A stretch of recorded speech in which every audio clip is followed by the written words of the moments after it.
Artis Alia Said sudah terbuka terkait kedekatan dengan Thorik Halilintar. Anak penyanyi Reza Artamevia itu langsung diterpa isu ta'aruf setelah momen tersebut.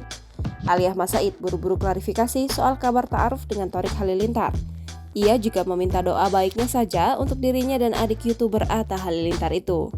Gak ada yang bilang mau ta'aruf, jadi sebenarnya tuh gak ada yang bilang ta'aruf. Sama Kak Kartika lagi cerita, Kak Kartika cerita dia sama suaminya membahas soal hubungan yang gak pacar-pacaran gitu aja sebenarnya. Kalau niatnya baik, doakan saja, semoga lancar ya, didoakan semua.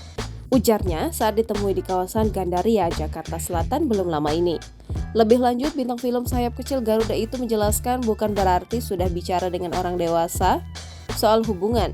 Dirinya siap untuk melangkah ke jenjang serius dengan Thorik Halilintar. Kita bahas yang lain aja ya, katanya. Alia Said menanggapi bagaimana respon netizen setelah hubungannya semakin terbuka dengan Thorik Halilintar. Ia bersyukur banyak yang mendukung dan tidak pedulikan komentar negatif.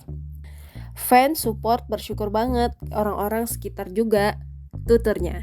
Gak mau ambil pusing yang lain, pokoknya yang baik-baik aja, pungkasnya. Download Tribun X sekarang, menghadirkan lokal menjadi Indonesia.